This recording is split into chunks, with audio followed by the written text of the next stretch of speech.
Hello everyone, welcome to our channel. రెండు తెలుగు రాష్ట్రాలను భారీగా పెరిగినటువంటి ఉష్ణోగ్రతలు, కొన్ని జిల్లాల్లో మాత్రమే వర్షాలు. వివరాల్లోకి వెళ్దాం, వాతావరణ పరిస్థితులు తెలుసుకుందాం. వాటన్నిటికంటే ముందు మీరు ఇంకా మన ఛానల్ కనుక సబ్స్క్రైబ్ చేయనట్లయితే వెంటనే సబ్స్క్రైబ్ చేసి పక్కన ఉన్న బెల్ ఐకాన్ని కూడా క్లిక్ చేసేయండి. ఇక వివరాల్లోకి కనుక వెళ్ళినట్లయితే, బంగాళాఖాతంలో ఏర్పడిన ఉపరితల ఆవర్తన ద్రోణి ప్రభావంతో తెలంగాణలో గత వారం రోజులుగా నమోదైనటువంటి వర్షాలు పూర్తి స్థాయిలో తగ్గుముఖం పట్టాయి.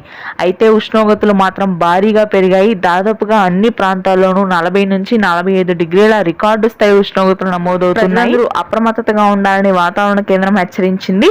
ముఖ్యంగా వర్షాలైతే మాత్రం హైదరాబాద్ నగర ప్రాంతంలో రేపు, ఆ తర్వాత రోజు కురిసే అవకాశం ఉంది.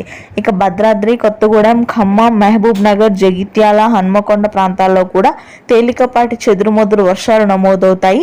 భారీ వర్షాలు కురిసే అవకాశాలు లేదు, కానీ 1-2 గంటల పాటు తేలికపాటి నుంచి మోస్తరు వర్షాలు ఈదురుగాలులతో కూడి ఉంటాయి. ఇక మధ్యాంధ్ర, ఉత్తరాంధ్ర జిల్లాల్లో యథావిధిగానే ఉష్ణోగ్రతలు కొనసాగుతున్నాయి. అన్ని ప్రాంతాల్లో 45 డిగ్రీల ఉష్ణోగ్రతలు నమోదవుతున్నాయి. రానున్నటువంటి వారం రోజుల పాటు ఇదే పరిస్థితి కొనసాగే అవకాశం ఉంది. వర్షాలు కురిసే అవకాశాలు లేవు. రాయలసీమ వ్యాప్తంగా పొడి వాతావరణం, dry weather. Thanks for watching.